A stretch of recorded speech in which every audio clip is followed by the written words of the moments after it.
안녕하십니까. 예수의 보혈교회 김필호 목사입니다. 오늘 갈라디아서 5장 24절의 강의, 두 번째 강의를 하겠습니다. 이것은 제가 말씀드린 것처럼 청교도 목사인 존 플레벌 목사님에 의해서 오래전에 설교된 것으로서 이 말씀의 기초에 우리가 이 말씀을 오늘 설교의 기초로 공부를 해보고자 원합니다. 그리스도 예수의 사람들은 육체와 함께 그 정욕과 탐심을 십자가에 못 박았느니라. 1강을 들으시고 2강을 들으셔야 이해가 잘 됩니다. 오늘 본문 말씀이 포함하고 있는 기독교 교리를 이제 우리 5가지 관점에서 알아보겠습니다. 죄를 죽이는 것이 어떤 것인가? 이것에 관한 5가지 관점에서 죄를 죽이는 것이 어떤 것인가? 신자들에게, 예수를 믿는 사람들에게는 죄를 죽여야 되는 의무가 있고, 죄를 죽이는 그런 신앙생활을 하지 않으면 예수 그리스도의 사람이 아니라고 하는 것이 이 본문 말씀이 지금 선언하고 있죠. 그렇다면 죄를 죽인다는 것이 무엇인가? 이것을 우리가 기독교 교리적인 관점에서 5가지 관점에서 알아보겠습니다. 첫째, 죄를 십자가에 못 박는다. 죄를 죽인다는 것이 무슨 의미인가? 두 번째, 죄를 죽이는 일은 성령 하나님이 하시는 내적 사역인데 왜 이 사역을 바울사도는 십자가에 못을 박았다는 이런 표현을 사용했는가? 그다음에 세 번째, 그리스도의 사람, 그리스도에 속한 사람들은 왜 육체와 함께 정욕이 십자가에 못 박혔는가? 다른 말로 하면 왜 그리스도의 사람들은 이 죄를 죽이는 일을 해야 할 사명과 의무가 있는가? 네 번째, 죄를 죽여야 하는 그런 영적 그런 법칙이 무엇인가? 다섯 번째, 죄를 죽이는 일이 어떤 관점에서 믿는 자가 그리스도와 참된 관계를 가지고 있다는 것을 증명하는 것인가? 이 5가지 관점을 이제 하나씩 공부해 보겠습니다. 오늘 첫째, 죄를 십자가에 못 박는다, 죄를 죽인다, mortification of sin, 이게 무슨 의미인가를 알아보겠습니다. 먼저 무슨 의미인가를 알아보기 전에 죄를 죽인다는 것이 의미하지 아닌 것이 먼저 알아보겠습니다. 사람들이 죄를 죽인다는 것이 뭔가 이렇게 무엇이라고 하기 전에 이러이러한 것은 죄를 죽인다는 것을 의미하는 것이 아니다. 그 아닌 것을 먼저 알아보겠습니다. 먼저 육체를 십자가에 못 박았느니라 이 말씀에서 육신이 십자가에 못 박았다고 육신으로 짓는 죄가 사라졌다는 것을 말하는 것이 아닙니다. 또한 믿는 자 안에 존재하는 죄성 그 자체가 파손되어 사라졌다는 것을 의미하는 것도 아닙니다. 우리가 매일 이것을 경험적으로 알 수가 있는 거죠. 그래서 어떤 사람들 제가 그랬잖아요.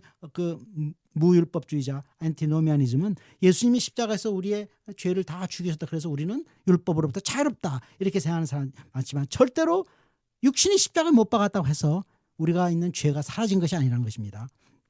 믿는 자 안에 내재하는 인간 본성의 부패성은 이 땅에 목숨이 살아있는 한 완전히 없어질 수 없지만 믿는 자의 육신이 죽어버리는 그때 내재하는 모든 부패성은 다시 말해 죄 그 자체가 사라지고 영광으로 다시 말해 천국으로 영원히 옮겨가게 되는 것입니다. 따라서 어떤 믿음의 사람이 자기 안에 죄 문제를 가지고 맨날 투쟁하고 그렇지만 그 사람은 정말 죽음을 정말 기다리고 있는 왜?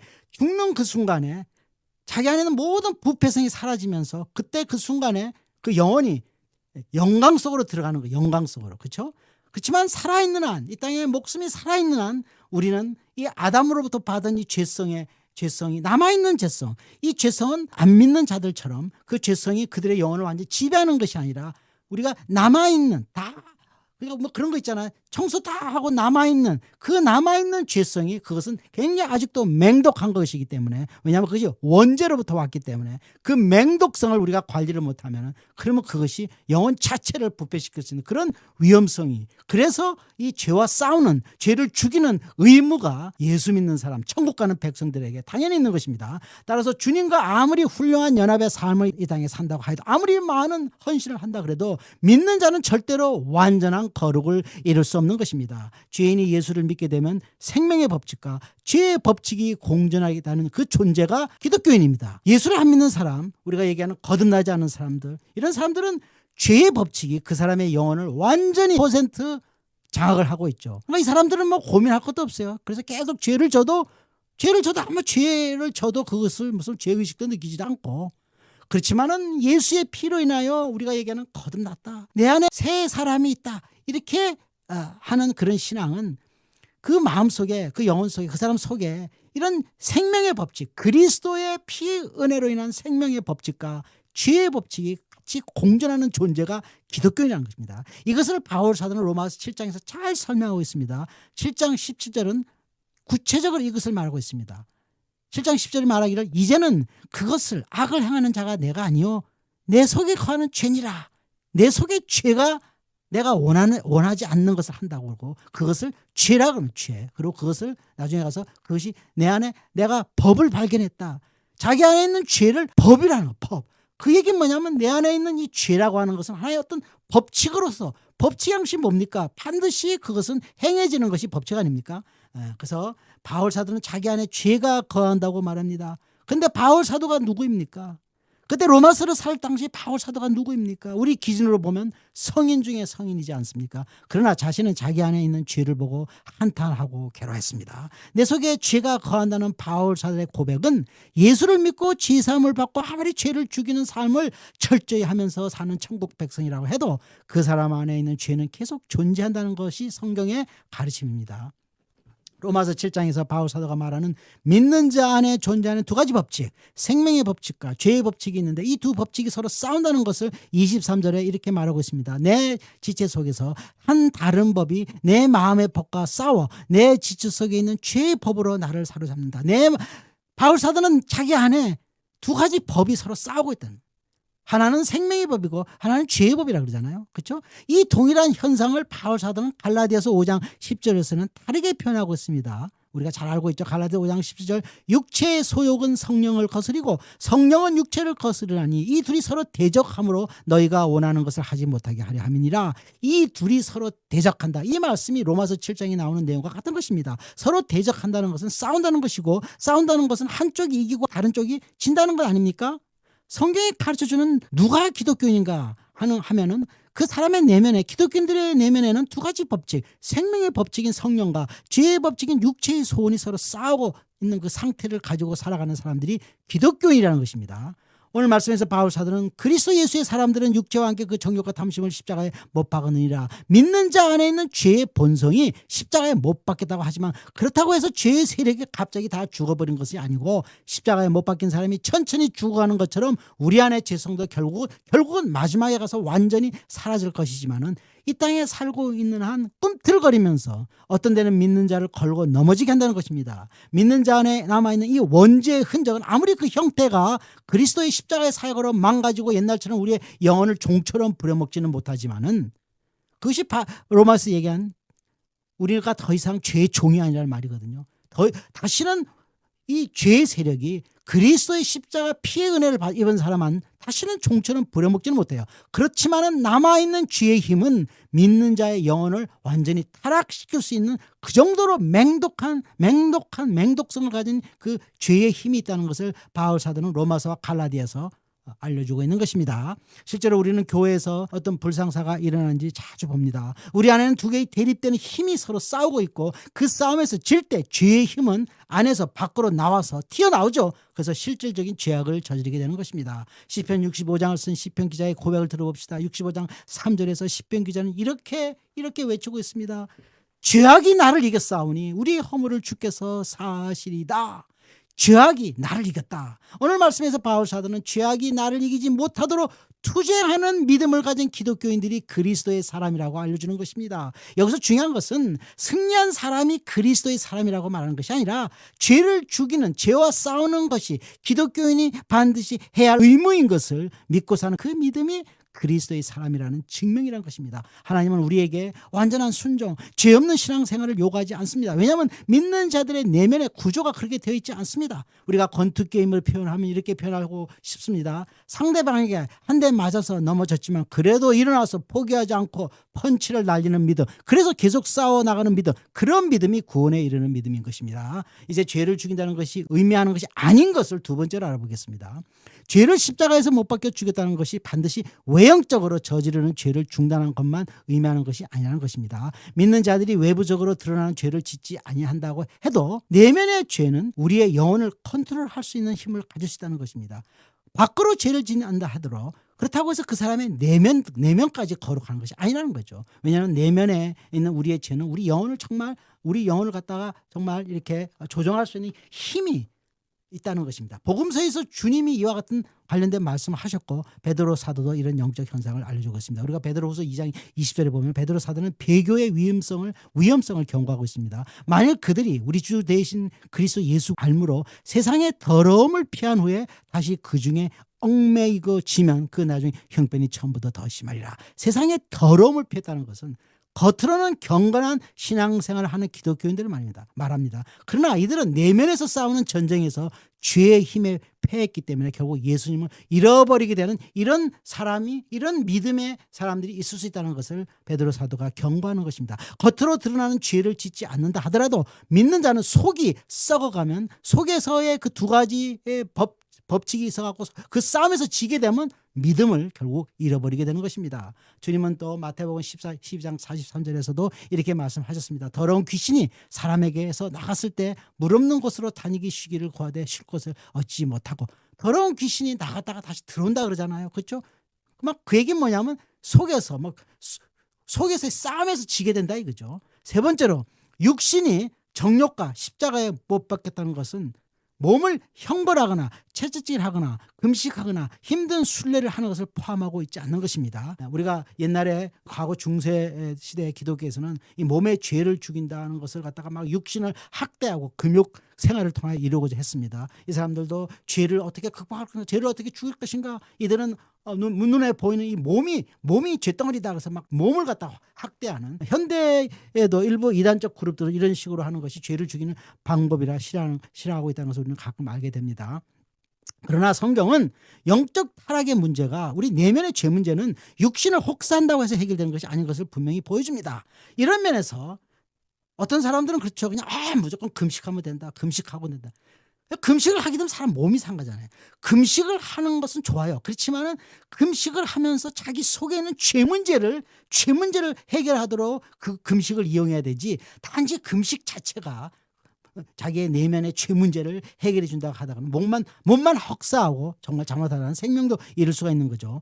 죄를 공격하여 치명적 상처를 주는 것은 그리스도의 피를 믿는 믿음이지, 우리가 흘리는 피가 죄를 상처나게 하는 것은 아닌 것입니다. 다시 말해서 어떤 사람은 우리가 정말 우리의 죄 문제를 해결하려고 그러면 십자가에 달려서 고난받은 그 그리스도를 계속 묵상하면서, 가장 중요한 것은 그리스도를, 십자가에 달린 그리스도를 묵상하고 쳐다볼 때, 우리의 죄를 위하여 돌아가신 그리스도, 그것은 한 부분입니다. 진정으로 하나님이 우리에게 십자가에 달린 자기 아들을 보면서 우리로 하여금 깨닫게 하는 것은 도대체 죄라고 하는 것이 무엇이길래 하나님을 저렇게 분노하게 하여 자기의 사랑하는 아들을 저런 식으로 저렇게 비참하게 죽어야 해야 죄의 문제가 해결되고 하나님이 만족하시는 그 죄가 무엇이기, 그 죄란 것이 무엇인가. 그리고 그 동일한 죄를 내가 오늘도 짓고 있는 나 자신을 볼 때게, 그렇잖아요. 다시 말하고 그런 식으로 우리가 십자가 예수님을 쳐다볼 때는 내가 죄를 지을 때마다 그리스도를 정말 십자가에 가서 못을 내가 박는 그런 생각을 하게 되는, 그럴 때에 우리 속에 있는 그 죄를 미워하게 되고, 죄를 미워하다 보니까 어찌하든 간에 무슨 일이 있든지 간에 내가 내일 죄를 졌으면 안 되겠다. 그렇지만 내가 죄를 아무리 안 질라 그래도 계속 죄를 짓는 내 자신을 보지만 그리스도 십자가를 쳐다볼 때 거기서 힘이 나온다는 거죠. 왜? 우리가 인간의 양심의 가책이 있는 거예요. 제가 처음 말씀드리는 그리스도를 저렇게 고통받게 하는 그 죄를 내가 짓고 있으니 사람이라면 어떻게 해? 그렇잖아요. 그래서 예수님이 그랬잖아요. 너희가 나를 따라오거든 너희를 부인하라. 오직 그리스도의 십자가의 고통을 우리가 생각할 때만 우리가 우리 자신을 부인할 수 있는 힘이 생기는 것입니다. 이때까지 죄를 죽이는 것이 무엇인지에 관하여 일반적인 접근으로 이해를 했지만, 이제 두 번째로 좀 더 구체적으로 죄를 죽이려 할 때 무엇이 관련되는가를 우리가 말해봅시다. 첫 번째로 죄를 죽이는 데 있어서 선행되어야 하는 것은 그리스도의 연합입니다. 1강에서도 잠시 얘기했지만, 예를 들어서 어떤 믿는 자의 영혼에 100가지 죄악이 있다고 합시다. 그리스도의 연합을 이해하기 위해서 제가 이런 예를 드는 것입니다. 이 100가지 중에 그 어떤 한 가지 죄도 인간 스스로가 이 문제를 해결할 수 없는 것이 죄가 가지고 있는 파괴력이고 죄의 세력입니다. 한 영혼이 먼저 그리스도와 영적으로 연합되어 있지 않은 상태에서 인간의 내면에 거주하는 죄성, 그 어떤 것도 죽일 수가 없는 것입니다. 바울 사도가 로마서 7장에서 그랬죠. 내 안에 죄가 살고 있다는 이런 관점에서 볼 때에 자기 안에 있는 죄, 내 안에 살고 있는 죄의 그 법칙을 우리 인간의 노력과 능력으로 할 수가 없는 거예요. 그리스도를 떠나서는 그 어느 누구도 거룩한 하나님의 형상으로 회복이 불가능한 것입니다. 우리가 하나님께서 내가 거룩하니 너희도 거룩하라 명령하셨지만 그 어느 것도 우리가 우리 자신의 힘으로 거룩을 이룰 수가 없는 거예요. 오직 그리스도와 그 영혼이 연합된 그 믿음만이 우리를 갖다가 하나님의 형상으로 회복이 가능한 것입니다. 대부분의 신자들은 죄를 다스리는 것이 거의 불가능하다는 것을 경험을 합니다. 우리는 처음 제3의 은혜를 입고 초신자일 때 사람들은 자기의 힘으로 노력으로 자기 내면의 죄를 극복하려고 시도를 하지만 결국 같은 자리로 돌아오는 죄의 힘을 경험하고 좌절합니다. 바울 사도가 오늘 본문 말씀에서 그리스도 예수의 사람들은 육체와 함께 그 정욕과 탐심을 십자가에 못 박았느니라 말하는 것은 믿는 자의 영혼이 그리스도와의 연합을 한 경우가 그 경우만 죄를 죽이는 것이 가능하다는 것을 알려주고 있습니다. 그래서 그리스도 예수의 사람이라고 말을 하는 것입니다. 그냥 교회에 나오는 교인이 아니고 그냥 교회 목사, 교회 장로, 교회 권사, 교회 집사가 아니라 그리스도 예수의 사람, 다시 말하면 믿는 자의 영혼이 그리스도와 연합된 그런 믿음을 가진 사람들은 죄를 죽이는 능력을 그리스도의 죽음으로부터 가져올 수 있다는 것입니다. 여러분의 믿음이 그리스도와 연합한 믿음이 아니면 외부의 죄는 다룰 수 있을지 몰라도 외부적으로 경건한 삶을 살 수 있지는 몰라도 내면 깊은 곳에 웅크리고 뿌리를 내리고 있는 죄는 절대로 처리할 수 없다는 것이 바울 사도의 가르침입니다. 십자가에 달려서 죽어가시는 하나님의 아들을 보면서 인간의 죄에 대해서 정의로우신 하나님이 나에게 무엇을 가르치시고 있는가를 알지 못하는 믿음은 절대로 자기 안에 있는 죄성을 고쳐나가게 할 수 없다는 것입니다. 많은 사람들이 예수님의 십자가의 죽음을 얘기하지만 그 예수님의 십자가의 죽음을 얘기할 때 그 다른 편에 있는 거, 우리가 동전을 얘기하면 동전의 위만 봅니다. 위는 뭡니까? 우리의 죄를 위하여 이 땅에 오셔서 우리의 죄를 위해 돌아가신 그리스도의 최삼의 은혜, 그것만 생각하지만 그 동전의 뒷면에 있는 것은 제가 처음에 얘기한 것처럼 죄라는 것이 무엇이길래 저 사랑의 하나님이 자기 아들을 저렇게 잔인하게 죽여야 그 죄 문제가 해결이 되는가? 그 죄의 그 본성을 우리가 볼 때에 그 동일한 본성이 우리 안에 아직도 남아있는 거예요. 남아있는.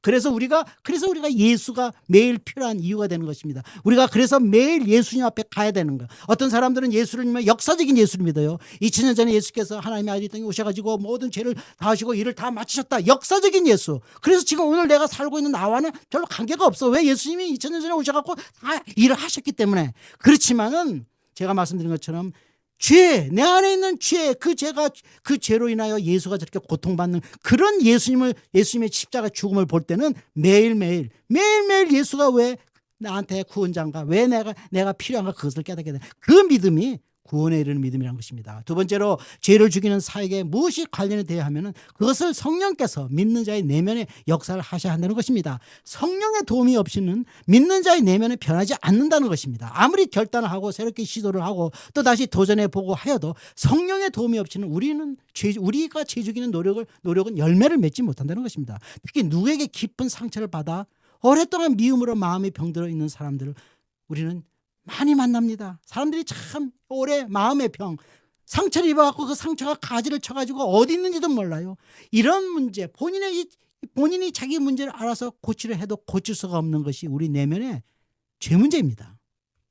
오직 성령 하나님의 역사가 내면에 일어날 때 죄를 죽일 수 있는 열매가 맺어지는 것입니다. 그래서 야훼 하나님은 스가랴 선지자에게 이런 말씀하셨습니다. 스가랴 4장 6절에 그가 내게 대답하여 이르되 여호와께서 스룹바벨에게 하신 말씀이 이러하느냐, 만군의 여호와께서 말씀하시되 이는 힘으로 되지 아니하며 능력으로 되지 아니하고 오직 나의 영으로 되느니라. 아멘. 오직 성령 하나님의 능력으로만 고쳐지는 것이 마음의 죄로 인한 마음의 병인 것입니다. 그래서 누구든지 그리스도의 제3의 은혜를 받은 사람들이라면 십자가에 달린 예수님이 매일 필요한 것이고 그리스도의 대속의 고통이 우리 마음에 임할 때 성령께서 치료하여 주시는 것입니다. 그래서 바울 사도는 죄를 죽이는 사역에 있어서 누가 이 일을 할 수 있는가를 로마서 8장 13절 말씀에서 분명히 말하고 있습니다. 그 유명한 로마서 8장 13절 제가 다시 공부를 하겠습니다. 너희가 육신대로 살면 반드시 죽을 것이로되 영으로서 몸의 행실을 죽이면 살리니 누가 우리의 죄를 죽일 수 있다고 합니까? 여기서 영으로서 몸의 행실을 죽이라. 오직 성령 하나님이 그 일을 할 수 있다고 말하고 있습니다.